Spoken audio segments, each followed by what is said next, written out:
All right, welcome back. And in this lecture was again one of the newer ones that people requested, and that was kind of on grooming, some basic tips on grooming. And so I kind of put this together with the idea that we may want to I may want to go out and shoot a video and try to add that to the website, of actually grooming a horse. So this one's going to be a little bit quicker. Just going to talk about some of the basics and give you an idea on grooming, and then you can always go online too and look at expand on some of this. Now, some of the basic pieces of equipment that we use with grooming is you start with your hoof pick. This next kind of round thing is called a curry comb. You want a brush, mane and tail comb, and then clippers, and we'll talk about how we use these when we groom our animals. Now, anytime you groom your horse, or you're working with the feet, or you're saddling them up, bridling them up, you want to restrain your animal, or you have somebody hold them. But typically we tie them to a solid, unmovable object with, again, a quick slip knot that in case your animal gets in trouble, you can go in there and yank on it and untie them quickly. So, have somebody show you how to do that, or practice on your own on how to tie those knots so you can remove them quickly. And always remember, safety for you and then your animal. I mean, we want you both to be safe, but your safety is always paramount, so don't forget that. And anytime you're grooming a horse or a donkey and you're working around them, always be careful, in the behavior section, we talked a little bit about blind spots and vision. So always make sure, you're careful of where you are. You don't want to spook the animal. You want to be close to the animal. I'm always up near the shoulders. That's kind of a safe area for you. And anytime you move around the animal, I always keep my hand on them so they can feel me where I'm at, and I try to stay as close to the animal as I can, going around their tail to the other side.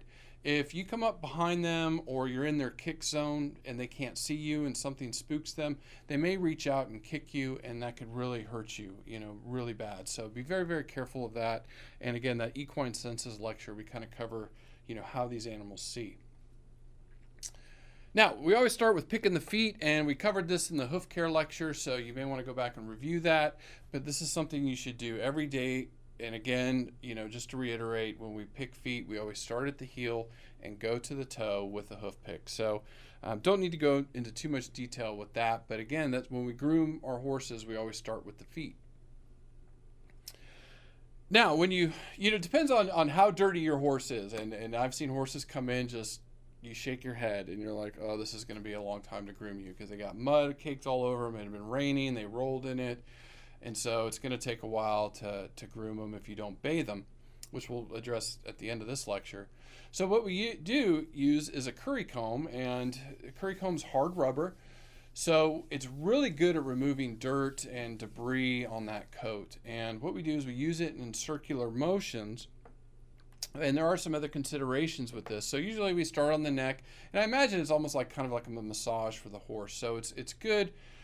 It's not only good for the animal and good for their coat, but it's good for them to, again, if we get back into training, you working with that animal on a daily basis, they learn to trust you. You come out and groom them. It feels good. I mean, there's so many benefits to doing this. So that's why we really want to get our hands on these animals as much as possible. So, we start at the neck, we use circular motions, work our way down the coat. We got to be careful around the bony areas, especially around the head or below the knees and hocks. Even the shoulder blades, sometimes you have to be careful, because this is hard plastic. So you can imagine if somebody was rubbing hard plastic on your bones and bony areas, it wouldn't feel good. So it doesn't feel good on the horse. So we tend to avoid those areas with the curry comb. Now with your brushes, really you're going to have two in any good grooming kit, and that's a stiff and a soft brush. So the stiff bristles we're going to treat kind of like the curry comb. After you go through there and work those mud spots and stuff, you'll come in with a stiff brush. So careful on those bony areas. And the soft brush, generally you can use that all over the animal. You can use on the face, or you can get a damp sponge or cloth to use around the eyes and muzzle with the horse. So we use this to kind of brush out some more of the dirt. Just some tips when you groom. You want to brush in the direction of the hair. So when you're brushing, that way it just kind of naturally, and helps spread some of those natural oils, kind of gives that sleek look.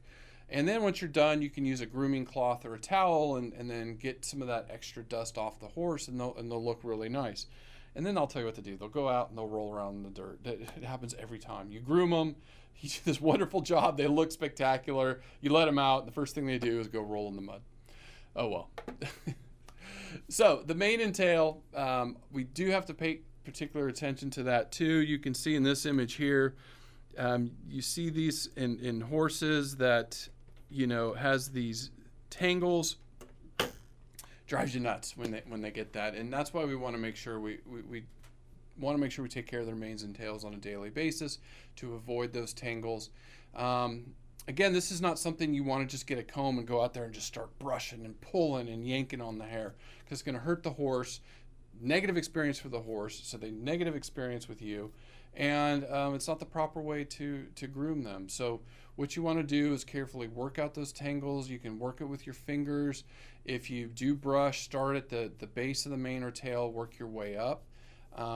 Some other things you want to do with the mane and tail is you want to clean the base, because they do get a lot of dirt and debris in there. And there are some commercial products, so you can use commercial shampoos to help keep that clean.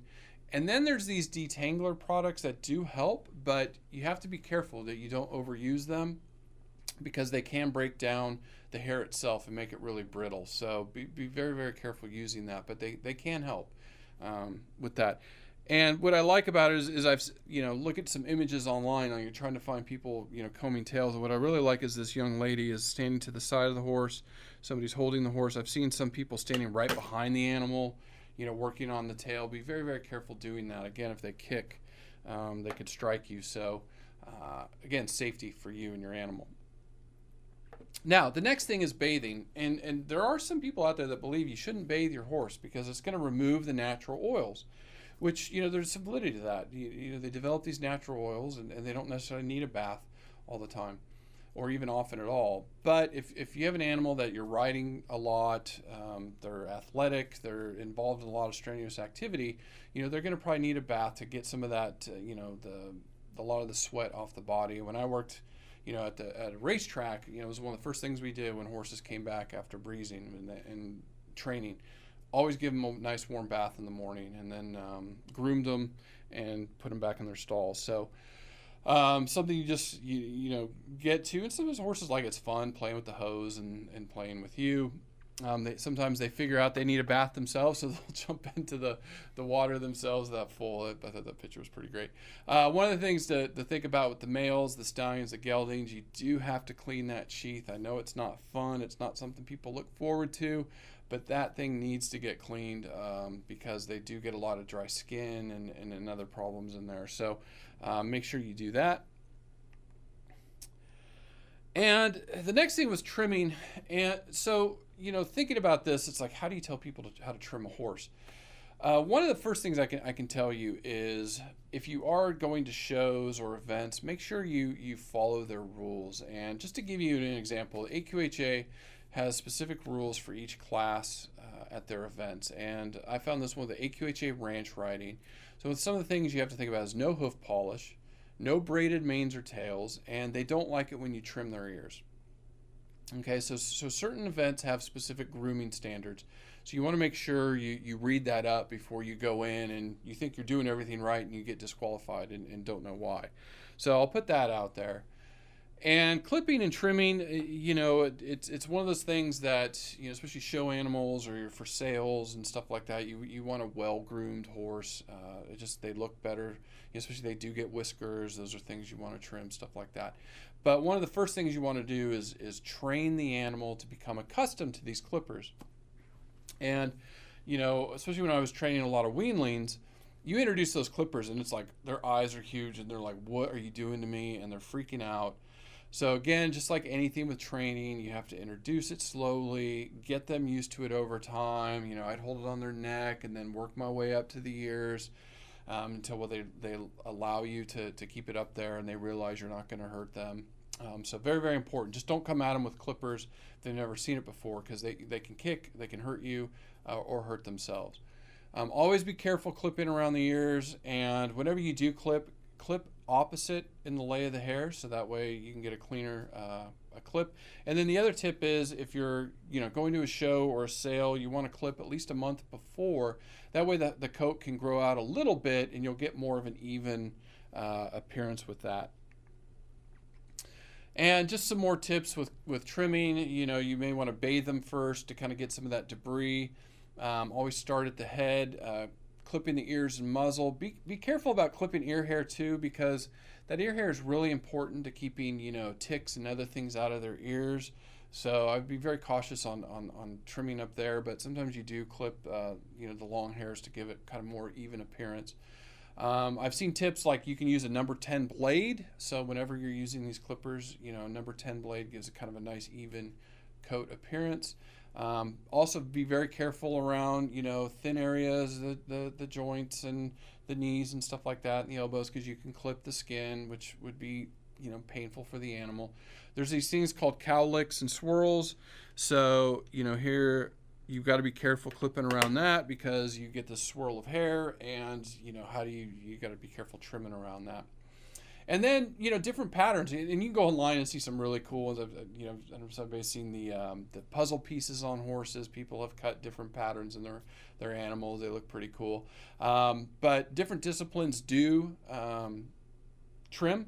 So like in this one, you can see this discipline in some of these English type disciplines, the legs are untrimmed, and they actually trimmed where the saddle would go, or they left it untrimmed. They did not trim around where the saddle would go, so it can actually help with the saddle pad and cushioning and stuff like that. So that's very very common too, that you can see. Now, trimming the mane or tail, you will see with especially the mane things called trimming a bridle path. So here you can see behind the ears where that owner has trimmed.